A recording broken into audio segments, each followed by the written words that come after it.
Je reprends les épisodes de Et allez, encore un coach. Mon podcast pour partager mon parcours de coach depuis plus de 4 ans avec mon entreprise Juno. Et il était temps que je me remette à faire des épisodes. Donc ce matin, je réenregistre. Et puis je vais enregistrer sur un thème que j'adore. Et je vais t'expliquer pourquoi j'arrête de partir à la course aux followers. Ça a toujours été une quête que j'ai eu depuis le départ de waouh, je veux des milliers d'abonnés, je veux passer le palier des 5000, le palier des 1000 au démarrage, je veux passer le palier des 5000, passer le palier des 10 000. Et je me rends compte aujourd'hui à quel point c'est pas du tout la bonne quête. C'était pas du tout la bonne quête parce que je l'abandonne complètement aujourd'hui. Et il y a comme un poids qui s'est relâché au moment où j'ai décidé de dire stop. On arrête de courir après ces milliers de followers parce que c'est pas ça qui compte quand on est entrepreneur. Parce que l'entrepreneur, sa raison numéro 1, sa raison d'être, c'est d'apporter de la valeur au monde, d'apporter des solutions à des problèmes brûlants concrets. Et plus il le fait bien, plus il est au service du monde, au service de sa tribu, à l'aide de son talent. Et dans une activité de cœur, c'est vraiment cette passion que l'on a en nous qui fait qu'on a envie de passer des heures et des heures dans une seule direction, développer une expertise et voir que cette quête que l'on a pour nous, que ça soit au démarrage, pour moi c'était vraiment le son, le podcast, la communication, voir à quel point c'était merveilleux que je communique et que je prenne la parole. Aujourd'hui je le fais en vidéo, avant c'était pas du tout le cas, c'était en audio, puis j'ai monté les étapes de ma vulnérabilité et puis d'oser affronter le regard et le jugement extérieur. Spoiler alert, il n'est jamais arrivé. Oui, il y a sûrement des gens qui me jugent et qui disent plein de choses, mais ça m'est jamais arrivé jusqu'à moi, ou très très rarement. Il y a eu peut-être des commentaires vite fait, et encore, je suis vraiment à l'opposé de ce que j'aurais pu avoir peur de recevoir. Et évidemment, plus on va augmenter son impact, et puis il y aura du monde qui pourra commenter sur ce qu'on fait. Donc j'imagine bien que quand on passe des grands paliers d'abonnés, on a un peu un 50-50, des gens qui vont nous détester, qui vont le dire, des haters qu'on peut voir sur YouTube et compagnie.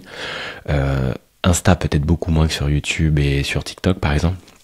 Mais en vrai, j'en parlais aussi avec Clémence Duteil qui a déjà plus de 50 000 abonnés sur Insta, même 60 000 je crois. Elle a jamais eu de commentaires négatifs ou autres, elle est nickel quoi. Et pour moi ça part aussi de votre vibration, de qui vous êtes et de ce que vous apportez. Et si vous êtes aligné à votre mission d'âme, votre passion, votre cœur, c'est évident qu'en fait vous allez recevoir beaucoup plus d'amour que vous ne l'imaginez. Et rarement des critiques. Mais cette quête du nombre de followers, quand on est entrepreneur et qu'on veut avant tout apporter des solutions au monde avec ce qui nous rend le plus heureux, moi c'est la communication et le marketing est arrivé parce qu'il y a l'idée d'argent et de marketing et de communication. Le marketing, gagner de l'argent dans son activité ou aider avec une bonne communication à gagner de l'argent dans son activité. La course aux followers n'était pas du tout la quête principale que je devais suivre, mais la quête vers moi, vers l'intérieur, parce que le follower c'est le regard extérieur, et la quête à l'intérieur de moi c'est comment j'apporte de la valeur à moi, donc c'est-à-dire mon expertise, développer, faire des formations, dire des choses qui impactent, comprendre les personnes à qui je m'adresse, donc la quête de qualité, la quête de valeur augmentée pour la transmettre ensuite avec la communication, et de porter mon focus sur ça et pas sur le nombre de personnes que je vais pouvoir atteindre. Ce qui veut dire que si je cherche à atteindre du monde et avoir plein de followers, je vais être dans une quête du regard extérieur et donc de personnes qui vont regarder ce que je fais, mais pas forcément acheter ce que je propose. Parce que je vais être dans des formats qui vont ressembler à ce que tout le monde va aimer, va voir, à être sur ces accroches qui vont marcher, mais qui vont pas amener des personnes à rester longtemps sur la vidéo, à engager en commentaire, en like, et vouloir aller plus loin. Être dans la partie divertissement, mais pas forcément dans la partie où il y a un vrai intérêt pour la personne, qu'elle puisse aller plonger dans mon univers et voir qu'en fait elle va pouvoir avancer dans sa vie. Alors évidemment qu'il y en a toujours un petit pourcentage de personnes qui va regarder en mode divertissement et puis qui au fur et à mesure vont rentrer dans votre univers. Mais si on cherche absolument à développer son nombre de followers, on va bosser beaucoup plus les accroches et le haut du tunnel de vente plutôt que de se focaliser sur la descente de ces personnes dans le funnel de vente. Vaut mieux moins de personnes mais qui descendent jusqu'au bout pour devenir des clients et donc de l'argent qui rentre dans votre activité, plutôt que de chercher à tout prix à faire de la visibilité, mais juste pour de la visibilité. Donc cette partie qu'on appelle l'acquisition, c'est le haut du tunnel, elle est importante pour faire descendre des personnes dans un business en ligne, ou un business tout court. Mais l'acquisition dans un business en ligne, ça se passe sur les plateformes réseaux sociaux principalement, et derrière, vous pouvez aussi aller sur les groupes de Facebook, parler un peu à droite à gauche ou en DM, mais d'abord ça passe par une visibilité sur votre compte Instagram, pour moi, et ensuite vous les faites descendre. Mais si on cherche à tout prix le nombre de followers, déjà on part d'un espace de manque, il me manque 10 000 abonnés, il me manque 1000 abonnés, et je ne suis pas assez si je les ai pas. Mais c'est une quête sans fin. Et on le voit avec les youtubeurs. Plein de youtubeurs, McFly et Carlito, Squeezie ou autres. Je regarde aussi Inoxtag dans un super documentaire sur son ascension de l'Everest. C'est une charge mentale immense que de renouveler leur format genre toutes les semaines, avec énormément de budget. C'est des chaînes YouTube à 5, 6, 20 millions d'abonnés je crois pour Squeezie. Et ça demande d'être tout le temps là, en stress, de comparer un peu aux autres et de voir en fait à quel point aussi leur business est construit sur des partenariats, du sponsoring, la rémunération YouTube et donc la publicité quand vous présente quand vous n'êtes pas abonné à YouTube. Et ben tout ça, ça demande d'avoir toujours beaucoup de monde qui vient, des vidéos qui fonctionnent, des formats qui se renouvellent. Il faut être tout le temps en train de pivoter, proposer, être dans une dynamique épuisante. Ça ne s'arrête jamais. Et au début c'est rigolo, mais on a vu au bout des années là, il y en a plein ils sont en burn-out. Je crois que c'est McFly ou non c'est Carlito qui a dû justement s'arrêter, plus le fait d'être papa, il avait une naissance apparemment compliquée et donc du coup il a eu des grosses galères à continuer, gros burn-out, parce que leurs vidéos, bah évidemment ils faisaient des formats incroyables avec des défis, des challenges à la MrBeast aux États-Unis, mais c'est incroyable. Et ben tout ça, ça peut être un modèle qui fonctionne, mais à un moment qui vient vous épuiser. Alors il y en a qui disaient ça, je crois que c'était MrBeast qui disait, il va jusqu'à l'épuisement, il se repose, il crache quoi, puis il repart. Pour moi aujourd'hui en 2025, ça c'est tellement irresponsable et tellement pas santé mentale mise en avant. Et moi mon bien-être c'est la priorité.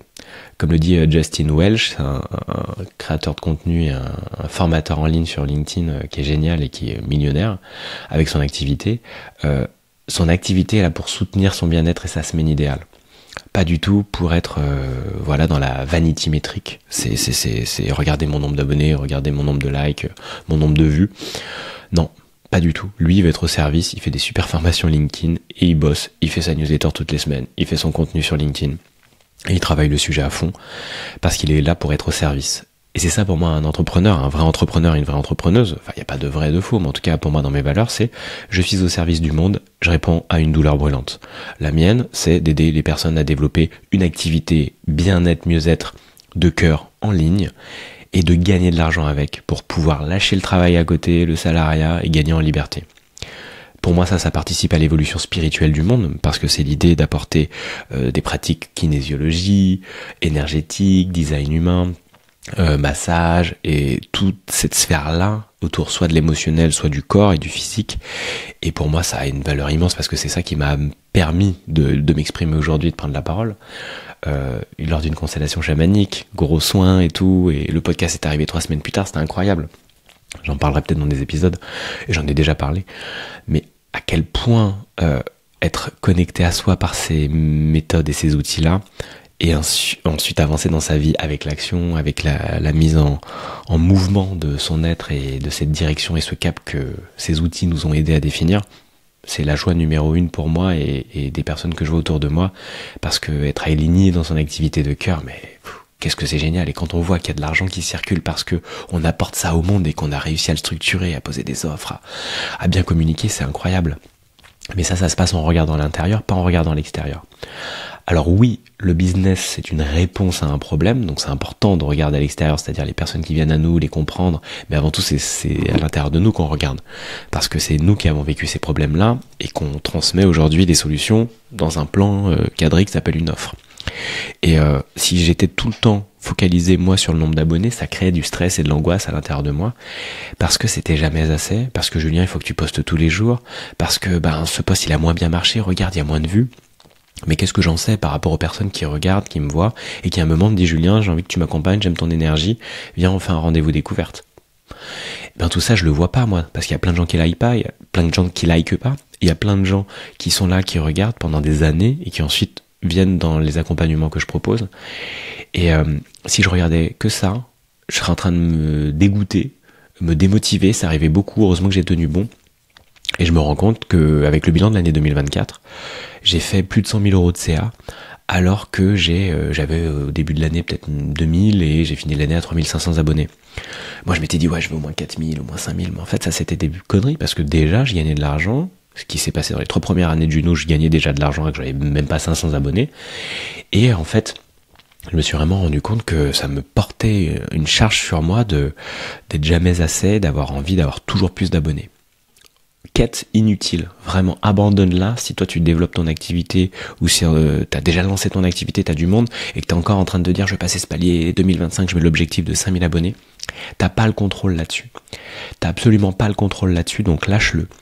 Ce sur quoi tu as le contrôle, c'est comment tu crées des bons contenus qui vont être regardés, que les personnes vont avoir envie de voir et de partager, parce que ça marche à fond dans l'algorithme Instagram, c'est comment tu vas partager, comment un contenu est partagé. C'est une grande métrique dans l'algorithme actuellement, puis il bouge tout le temps, tu vois, t'as pas la main sur l'algorithme. Par contre, tu sais qu'un bon contenu va être partagé, tu sais que toi, un bon contenu, il va te correspondre, tu vas tester des nouveaux formats, tu vas essayer des choses, de la manière de raconter, la manière d'autres peut-être personnes à interviewer, des carousels, format écrit. Tu vas être original en bossant, en regardant à l'intérieur de toi, parce que c'est ça qui va avoir de la valeur. Derrière, tu vas parler aux gens. C'est vraiment hyper important d'aller parler aux gens qui viennent engager avec toi, comme ça tu les connais mieux, et tu crées un lien. Donc tu vas pas le faire avec des milliards d'abonnés. Par contre, quand tu as une petite communauté, tu peux vraiment créer un lien hyper puissant.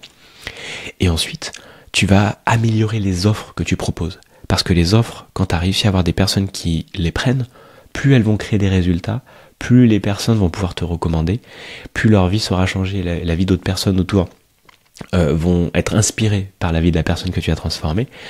Et ça va être un grand cercle vertueux. Et ça va amener des abonnés, ça va amener plus d'engagement, ça va amener justement un business qui se déploie. Mais avant tout, ton activité, elle a qu'un seul objectif, c'est qu'il y ait de l'argent qui rentre dedans. Et que cet argent te paye tes charges, et que tu puisses avoir un supplément pour ensuite investir, et puis continuer à développer et à faire ce que tu fais.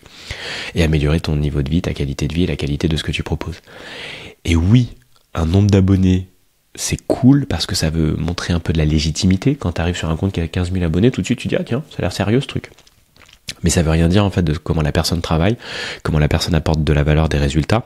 Ça veut dire que cette personne a réussi à focaliser son attention sur un nombre d'abonnés, mais pas forcément sur la qualité de ce qu'elle propose. Il y a des comptes qui ont plus de 100 000 abonnés qui gagnent pas d'argent. Parce qu'ils n'ont pas la casquette de l'entrepreneur, de l'entrepreneuse, mais par contre ils ont la casquette d'une personne qui sait faire de l'audience.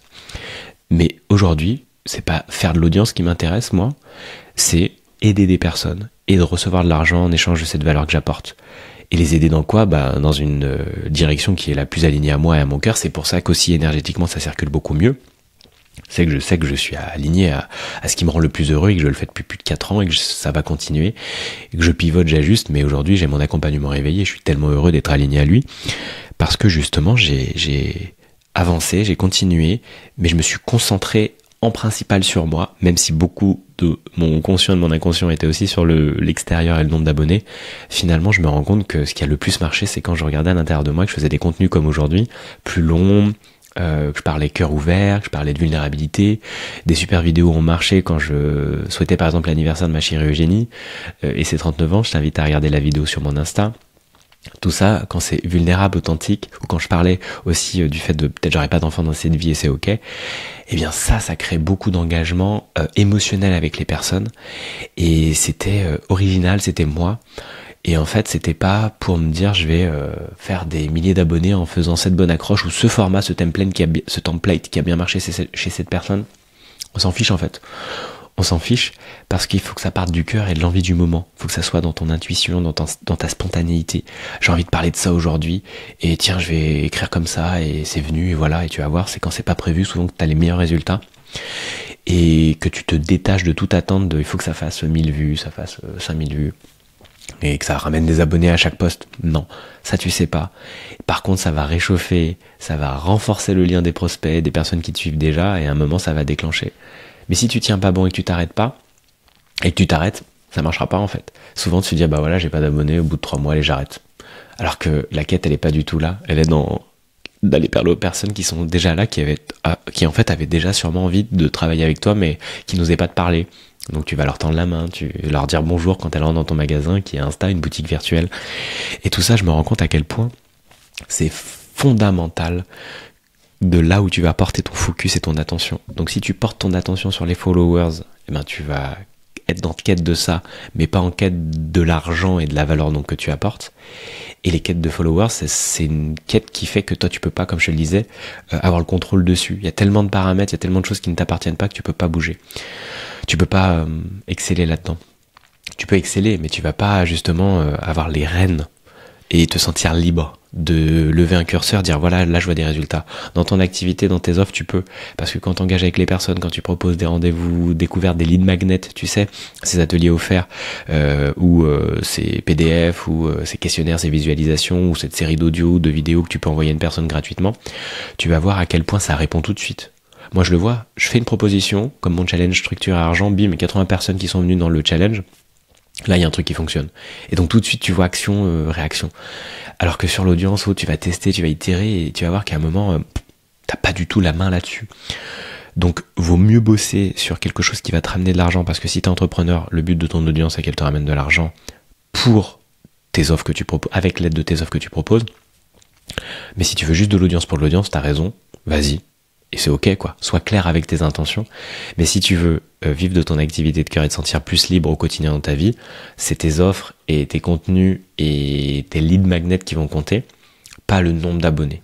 T'as besoin de personnes qui viennent à toi évidemment, c'est ton acquisition, ta visibilité, mais t'en as pas besoin de 3 milliards. T'as juste besoin de une centaine déjà, tu peux faire de l'argent. Puis aujourd'hui, tu as la publicité. Donc si tu veux investir de la publicité, ben, tu as des personnes qui peuvent s'engager avec toi et se qualifier grâce à ça.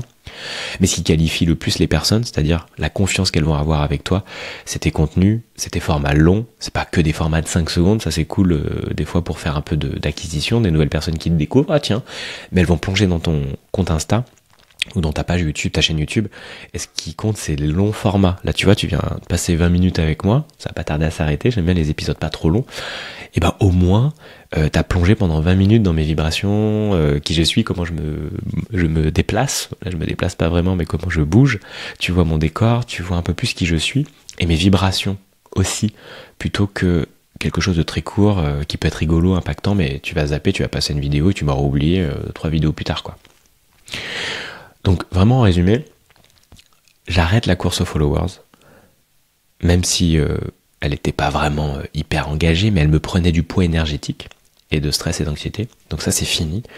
J'honore le fait que j'ai plus de 3500 abonnés et je vais aller leur parler, je vais aller les réchauffer, je vais aller créer du lien et je vais créer vraiment des meilleurs contenus, plus authentiques, plus alignés à moi, plus respectant ma tonalité et apportant grandement de la valeur, avec des clés, avec des compréhensions, avec ce que moi je vois et mon parcours et du build-in public comme on dit. Et puis ben voilà, des solutions autour de développer une communauté en ligne, autour de développer des personnes qui ont envie de venir dans nos accompagnements, c'est quoi une offre impactante, c'est quoi des contenus qui fonctionnent bien, c'est quoi être soi, comment on dépasse ses peurs. Là il y a les outils émotionnels aussi que tu peux utiliser de libération, comme le PKS, celui que j'utilise moi, qui est incroyable, des affirmations orales, voir à quel point il y a énormément de ton émotionnel et de ton inconscient qui freinent les résultats que tu as ou les actions que tu vas faire dans ce monde. Donc là, travailler sur ton royaume intérieur et de bosser ça à fond, d'améliorer, d'itérer, de pratiquer, et de te dire, tant mieux s'il y a du monde qui vient, mais les seules personnes qui commencent à arriver, ben, je vais leur parler tout de suite, je vais créer du lien, je fais des messages d'accueil et tout, j'y vais à fond dans les DM. C'est vraiment la clé. Pour moi, c'est une clé vraiment principale que d'aller créer du lien avec les personnes qui viennent à toi. Et c'est pas parce que tu en as 10 millions que tu es une personne qui a de la valeur haute, ça n'a rien à voir, c'est une quête sans fin. C'est en regardant à l'intérieur de toi que tu vas avoir ta valeur. Et donc c'est en partageant des choses chouettes qui sont là, vivantes en toi, et que tu oses les mettre au monde. Et d'aller parler aux personnes avec qui ça a résonné. Et même si elles te font juste un like, ou même si elles viennent juste dans ton compte, bah tu vas quand même leur tendre la main et créer du lien, cœur ouvert, sans attente, même si elles te répondent pas, c'est ok. Et vraiment le but c'est d'être aligné à soi, aligné à sa passion, créer des chouettes contenus, engagé et créer des offres méga transformationnelles. Et elles deviennent comment à ce point-là transformationnelles? Bah en répétant, en améliorant. Et moi ça fait 4 ans que je fais ça. Et tu m'aurais vu au tout débarrage et aujourd'hui, rien à voir. Mais juste continue dans la même direction. Tu vas faire des erreurs et c'est ok. Mais le nombre d'abonnés, on s'en fout. On s'en fout littéralement. Et puis laisse-le augmenter tranquillement. Et puis tu vas te détacher, tu auras une force non résistante par rapport à il me faut des abonnés, plus tu vas en avoir finalement parce que tu vas dire c'est bon, je lâche cette quête là. Et ça devient dans l'énergie beaucoup plus magnétique pour toi parce que t'es pas une personne qui est en demande d'audience. Et donc tes contenus ils sont teintés de ça aussi quand tu l'envoies énergétiquement. De ce stress de j'espère qu'il va marcher, j'espère qu'il va faire assez d'abonnés et tout. Et tu teintes ça d'une énergie lourde. Par contre, si t'es en mode je suis super heureux d'avoir écrit ou fait cette vidéo, qu'est-ce que je suis content, je la mets en ligne, peu importe, ça m'appartient pas le reste, j'ai fait mon taf, j'ai dit un truc qui me parlait. Et puis voilà, je vais m'améliorer sur la suivante et je vais regarder, je vais itérer. Et let's go. Voilà. C'est ce que j'avais envie de te partager dans ce nouvel épisode. Premier épisode de mon podcast, Aller encore un coach de 2025. Et puis pour terminer, je te mets dans la description un lien vers mon webinaire que je vais faire. C'est une masterclass le mercredi 15 janvier de 11h à 12h15 où je vais te partager un peu le plan de 3 mois que je te conseille pour que cette année tu bâtisses un business aligné à toi, aligné à ta passion, avec une offre une offre vraiment transformationnelle, simple, progressive en fonction de là où tu te trouves et que tu commences à avoir tes premiers résultats. Et que tu puisses réitérer là-dessus et que tu puisses suivre le process et améliorer. Et tu verras que ton nombre d'abonnés va augmenter par rapport à ça, ton nombre d'engagements et puis surtout après l'argent qui va rentrer dans ton activité. La masterclass s'appelle Abondance 2025 parce que plus tu regardes l'abondance à l'intérieur de toi, plus tu vas la voir à l'extérieur de toi. Et je vais te donner ces clés pour mettre l'action en priorité, aligné à ce qui se passe à l'intérieur de toi et à ton business et à ta passion. On va mettre de l'ordre dans tout ça parce que tu vas voir, c'est le chaos. C'est pour ça que ça marche pas aujourd'hui dans ton activité ou dans le début de ton activité. Si tu veux développer une audience, n'hésite pas, ça marchera aussi parce que tu vas commencer à comprendre les contenus qui peuvent aussi parler à du monde, mais à ton monde, à ton miroir, à ta tribu de cœur. Et tu vas voir que ça peut être très très simple. Il faut juste faire du tri. Et que je suis parti dans plein de directions et aujourd'hui j'ai des clés précieuses à te transmettre. Mercredi 15 janvier de 11h à 12h15, je te mets le lien, c'est gratuit, t'as le replay pendant 1 mois si t'es pas dispo. Ça va être un chouette moment tous ensemble. N'hésite pas et je te dis à très bientôt. Ciao.